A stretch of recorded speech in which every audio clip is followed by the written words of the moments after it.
Er mag iemand naar voren komen en op die stoel gaan zitten. Als je naar voren komt, krijg je... En Vincent mag naar voren komen. Vincent, jij komt nu naar voren. Nu gaat het zeggen. Alleen krijg een beloning, Vincent. Kom aan. Vincent? Pak dat niet van. Allee, ik heb pak je die. Ja, ik kom naar. Ja, kom hier tegen de camera. Allee, kom iemand. Ja, iemand. Jarle. Zijn een keer lief. Zet u een keer op die stoel en doe eens iets voor ons. Allee, meneer, zet u maar. Maar je doet het dan allemaal zelf, dus je moet allemaal je hulp doen. Maar ja, dat was speciaal voor jullie natuurlijk. De Rena mag direct de voet een beetje naar boven doen en dan met de krokken meedraaien. En in de lucht je vinger een 6 maken en dan ga je zien dat je tegenwijs een zin gaat dragen. Allee! Het heeft iets te maken met je geheugen en je hersenen. Ik ben een volgend trucje, ik heb het allemaal op papier gekregen van Ruben. De bedoeling is dat je het eerste, de eerste alinea op een papier opschrijft als je dat kunt lezen. En als je dat klaar is, die krijgt dan. Volgens een onderzoek op een Engelse universiteit maakt het niet uit welke volgorde de letters in een woord staan. Het enige wat belangrijk is, is dat de eerste en laatste letter op de eerste plaats staan. Voilà. Dat is een snoepje voor ons alle twee. Of eentje dat we zullen delen. Ja, we zullen het straks voorgeven. Onthouden. Ja, ik ga even een kleine quiz introduceren. Dus jullie hebben allemaal een blad gekregen en jullie mogen per groepje de 10 slimste dieren opschrijven. En dat moet niet op volgorde. En op het einde gaan we de punten tellen. En de winnaar die krijgt ook een beloning. Maar ondertussen gaan we door de presentatie. Wacht, nee, zo. Maar serieus? Ja, we gaan het over het verschil tussen de linker en de rechter hersenhelft.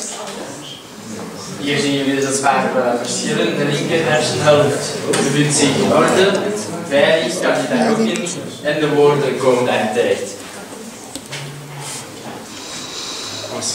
Ja, het verschil tussen links- en rechtshandigheid.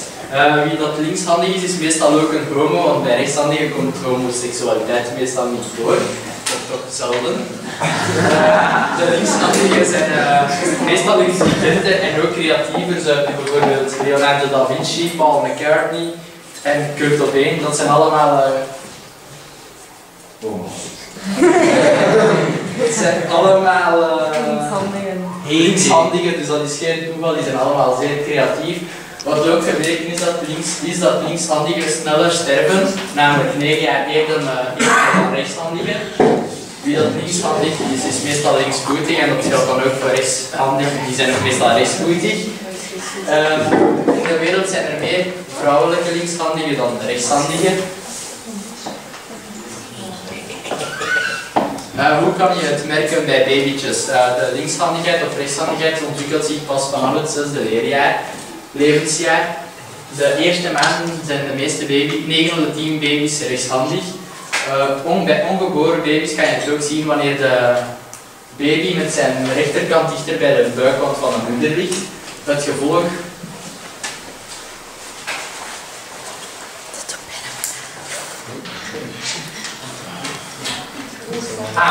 hoe komt dat? Omdat het gevolg is dat er meer prikkels langs de rechterkant binnenkomen in de buik. Je kan je kind ook testen om te laten zien welke zijn voorkeurshand is.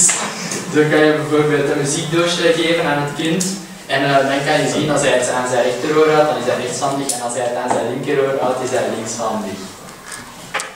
Hersenillusie. Op de afbeelding zie je een voorbeeld van een van de hersenillusies.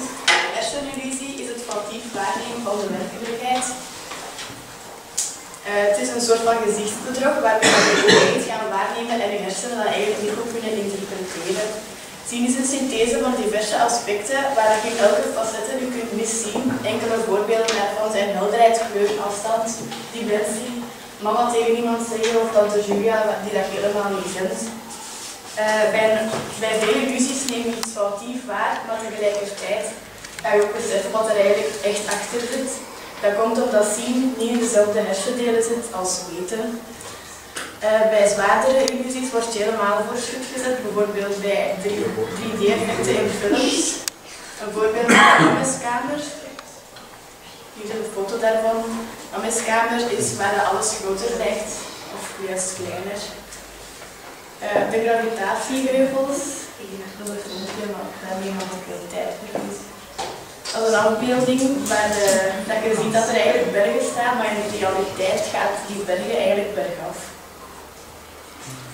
Optische illusies komen ook voor de schilderkunsten, bijvoorbeeld bij de schilderkunst, en dat zijn dan 2 voorbeelden van zijn werk.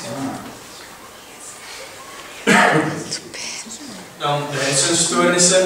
De meeste onder jullie weten wel wat hersenstoornissen zijn. Misschien kennen jullie zelf iemand die hersenstoornissen heeft, maar ik ga er toch nog een beetje meer uitleg bij geven. Dus hersenstoornissen zijn eigenlijk gewoon een afwijking van de gewone werking van uw hersenen. En een betere benaming daarvoor is dat uw zenuwstelsel een aandoening heeft en daardoor uw hersenen niet op de juiste manier functioneren. Oorzaken daarvan zijn dat tijdens de zwangerschap de hersenen van het kind niet genoeg ontwikkelen.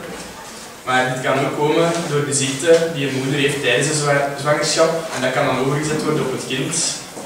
En het meest akelige voor mij is dan het zuurstoftekort dat het kind kan krijgen bij de bevalling en daardoor kan ook een stoornis ontstaan.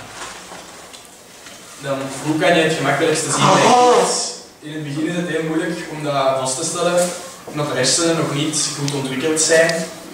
Maar dan later zijn de eerste aanwijzingen dat het kind niet op vaste tijdstip kan zitten.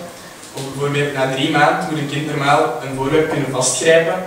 En als ze dat niet kunnen, kan dat een teken zijn. Ook het draaien van het kind moet kunnen binnen de 5 maanden normaal. En het allereerste symptoom dat je kan waarnemen, maar dat is misschien moeilijk om te zien, is dat de benen van het kind altijd stijf liggen. Dan, hoe kan je dit genezen?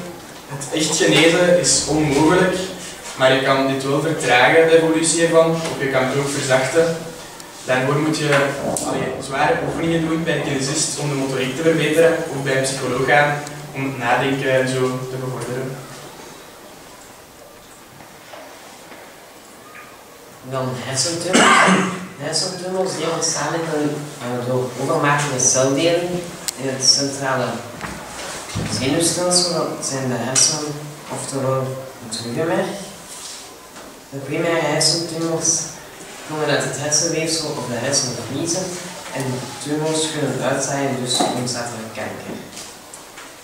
De symptomen van de hersentumors zijn vooral hoofdpijn, braakneigingen, vermindering van spraak, vermindering van zicht, eventueel ook evenwichtsproblemen, gedragsveranderingen en epilepsie aanvallen.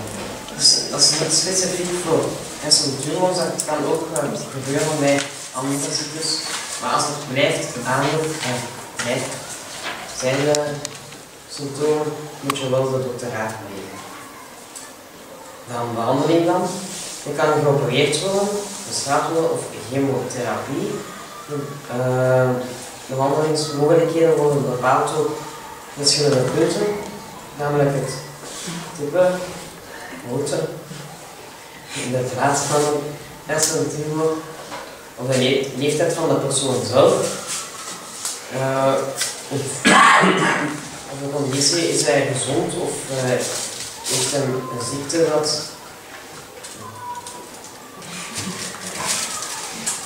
de chirurgie is een heel belangrijk onderdeel van de hersentumors. De cellen die kwaadaardig zijn, kunnen zoveel mogelijk verwijderd worden tijdens de operatie.